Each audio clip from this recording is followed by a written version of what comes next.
या देवी सर्वभूतेषु शांतिरूपेण समस्तता, या देवी सर्वभूतेषु शक्तिरूपेण समस्तता, या देवी सर्वभूतेषु श्रद्धारूपेण समस्तता, या देवी सर्वभूतेषु मातृरूपेण समस्तता, नमस्तस्यै नमस्तस्यै नमस्तस्यै नमो नमः।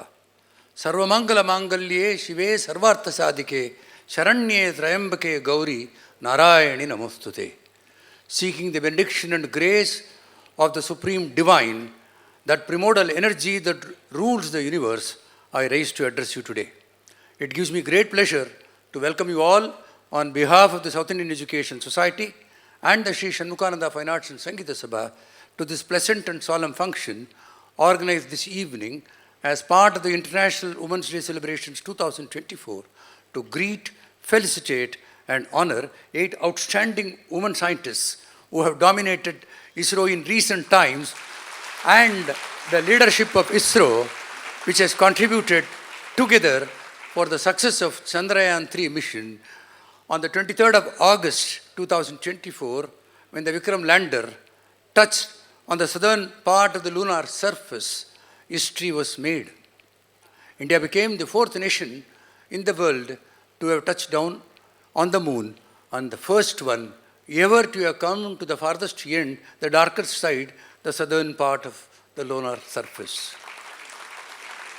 There has been a frenzy of activities, flurry to say the least, amongst developed nations of the world after this success of Indian mission to reorient their space priorities, their space missions as well, and rush towards the southern part of the lunar surface, so that they can join company to this exclusive club, of which India is the sole custodian and preserve at this point of time.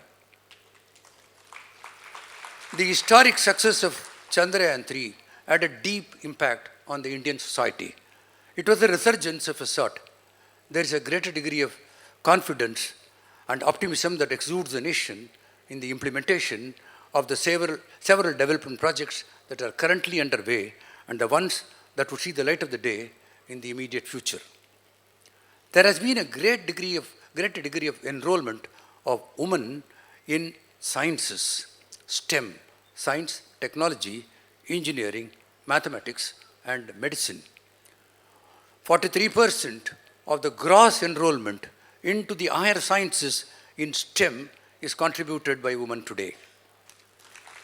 This augurs extremely well for the nation insofar as the pent-up energy, the one that drives the society forward, all that had remained cocked up elsewhere, today are unleashed in the application of science and technology for the welfare of humanity and for the progress of the nation as well. 18.6% of the total scientific community of the country belongs to women. But with this type of enrollment that they have in higher learning in STEM, this 18.6 will one day overtake men as well. But 25% of the R&D projects currently underway in the country are under the leadership of women. Women have moved far away from participative roles to active roles in various science missions of the country, moved on from planning and R&D to launch and success of the missions themselves. Indian Space Research Organization, ever since its inception, has been proactive in the enrollment of women amongst its ranks. Through a structured program of recruitment, motivation, training, guidance and mentorship, they have elevated women's contribution across the spectrum of ISRO in the several missions that have been undertaken ever since the inception of ISRO.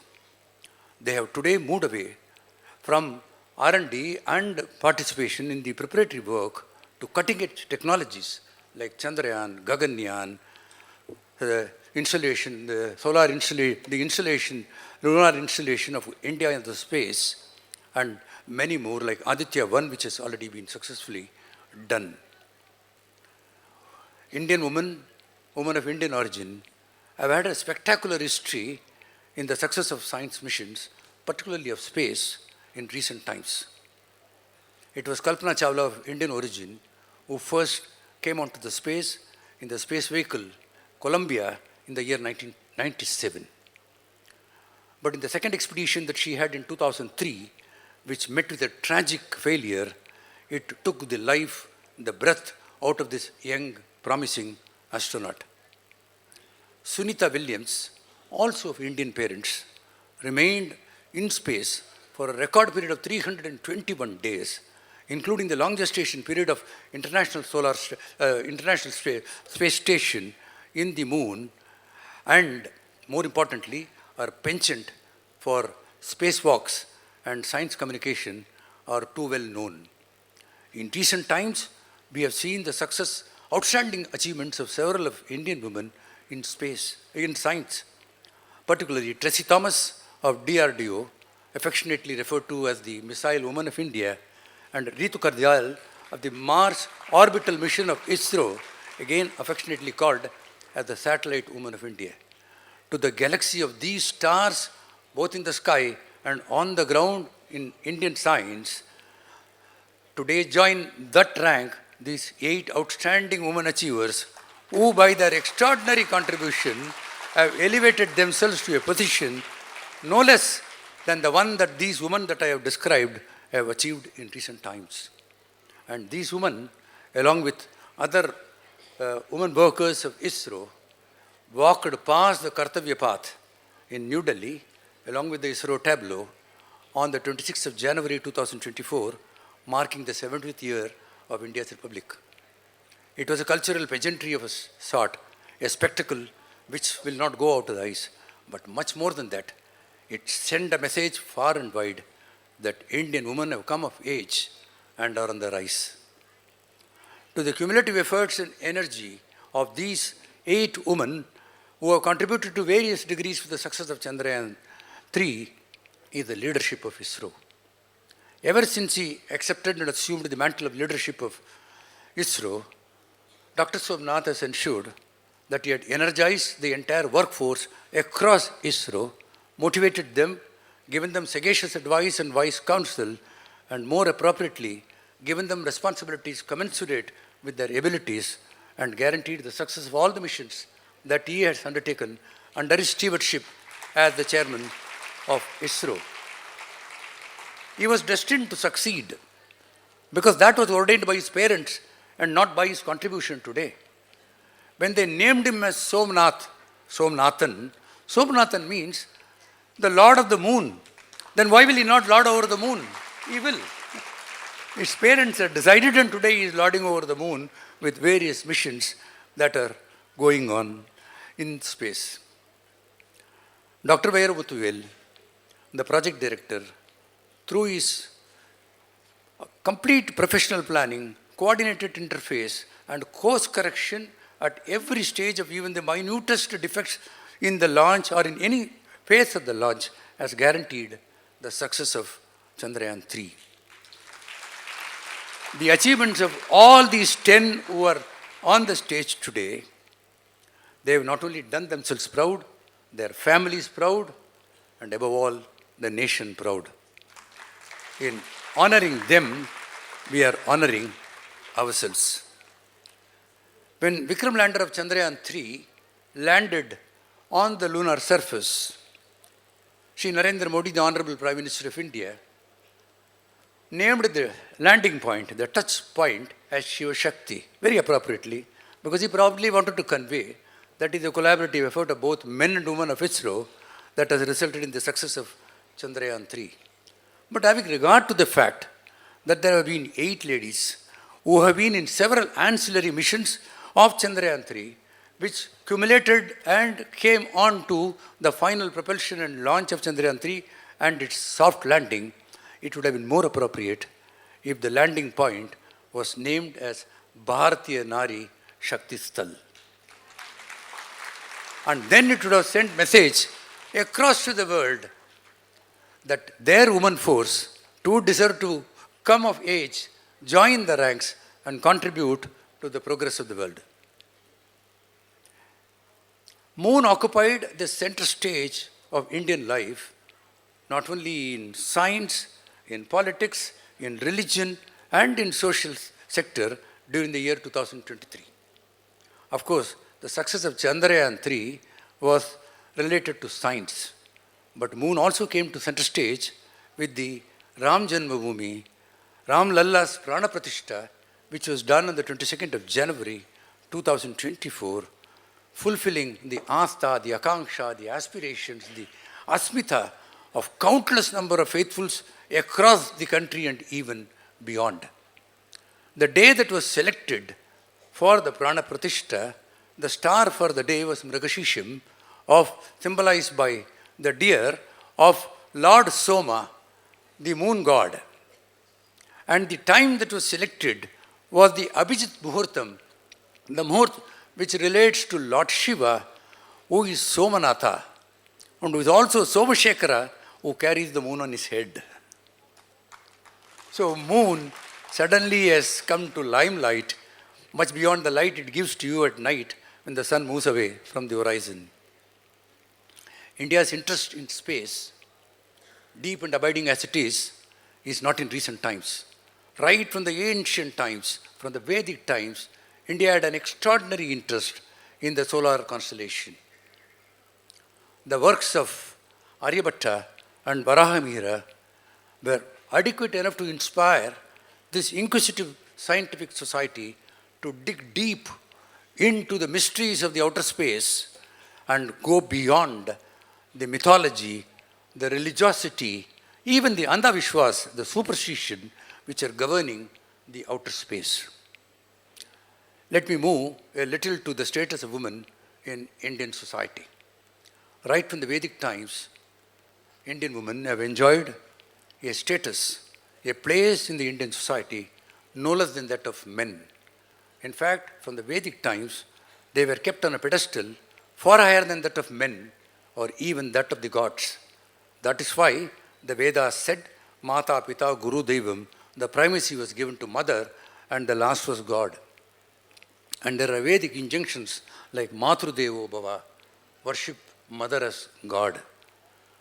The Smriti says, Yatya Naristu Pujate Ramante Tatra Devataha, where women are worshipped, there the gods roam around.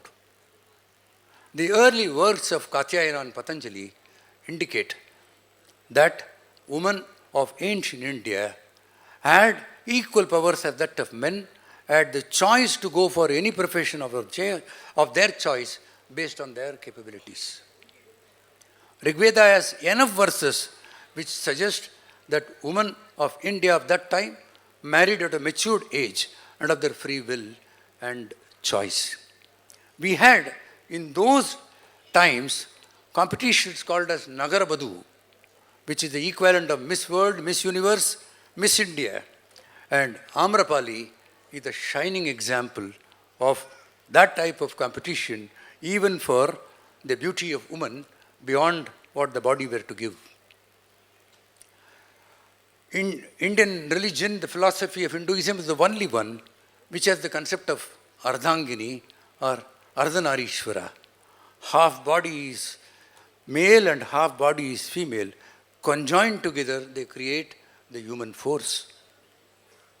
The word Dampati that is used in Sanskrit, also in Devanagari, denotes the unison of both man and woman. The physical meaning of Dampati is Dam means house, Pati means the lord of the house, the boss of the house. So since Dampati means man and woman equally have responsibility for the house. Even in the ancient Christian era, both before Christ and even after Christ, there has been equal importance given to women as much as it has been given to men. When the first alphabets were discovered, the 26 of them were discovered, and words were conjoined and combined out of these alphabets, several words were created, like female, which has male inside it, woman, which has man inside it, lady, which has lad into it, Mrs., which has Mr. into it. And later years, when words like hero were created, which is a connotation of male superiority, it has her into it. And remove her out of that hero, what is left over is shunyam or zero. So this is the primacy that has been given to woman in the world order right from the inception, the evolution of this earth. It was only during the medieval times that the subjugation came, the subordination came, and all in the name and glorification of Grahalakshmi, they were confined to the houses and given only the responsibility of rearing and bearing and rearing children. The vast potential in women, piled up as it were, and the innate potential to do things much better than any other human, got corked up and remained within the confines of the house of no value either to the house, beyond the house, for the nation or to the world. These 8 women, by their achievements which have brought them onto the stage here today, have reached a level of eminence. And to all these eminent persons, Dr. Sarvepalli Radhakrishnan, the former philosopher president of India, once said, those who stamped infinity on the thought and process of the nation and added to the reservoir of goodness of the blessed land of ours. It is to that category they all belong to. Pandit Jawaharlal Nehru, the first Prime Minister of the country, said, if you want to know the position of a country, you should look to the status of women in that society. Kofi Annan, the Secretary General of United Nations, while addressing the UN Assembly at its first day session, which is meant for the Secretary General, said that gender parity is no end by itself. It is a precondition for nations of the world to achieve sustained equilibrium of ecology and environment, for governance, and more importantly, for abolition of poverty. The heed of the nations to the clarion call for accepting this reality of bringing women to mainstream activity of the nation, so that the societal energy that is in them, cumulated with that of men, can not only add to the progress of the nation, but to that of the world as well. The basic pillars on which any nation or any economy stands, the Panchasheel of it, I have always described by saying it should be child-centered education. It should be woman-centered family, knowledge-based society, human-laced development or growth, and innovation-driven nation. Malala Yousafzai, the youngest Nobel laureate, after accepting the award, addressing the Stockholm Assembly of the Nobel Committee, she said, there are 2 powers in the world, the power of the pen and the power of the sword. But much, much beyond this is the power of woman. There is no need for woman empowerment because they are already empowered. It is for the rest of the world to recognize this reality and go forward in the progress of the nation, she said. And a woman determined to raise, she said, is the most potent and the powerful source on the earth.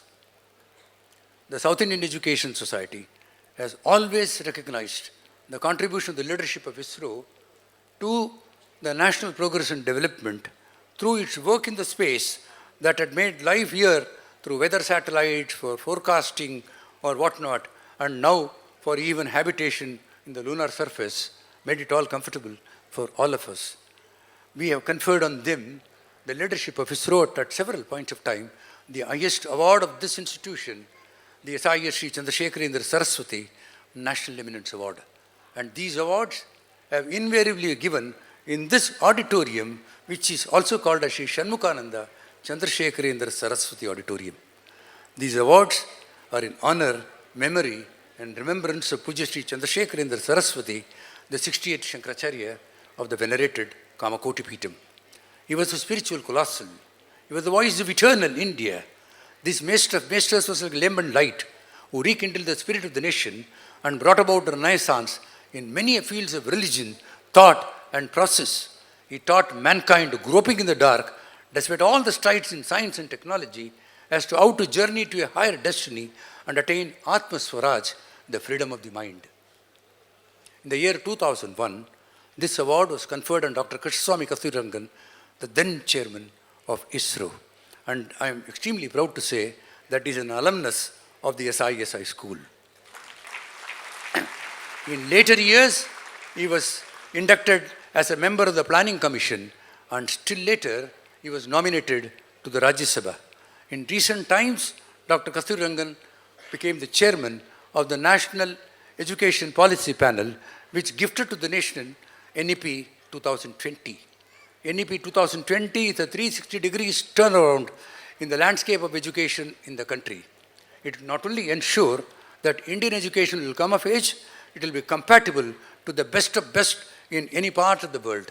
It will also enable knowledge seekers across the globe to seek further education in this country.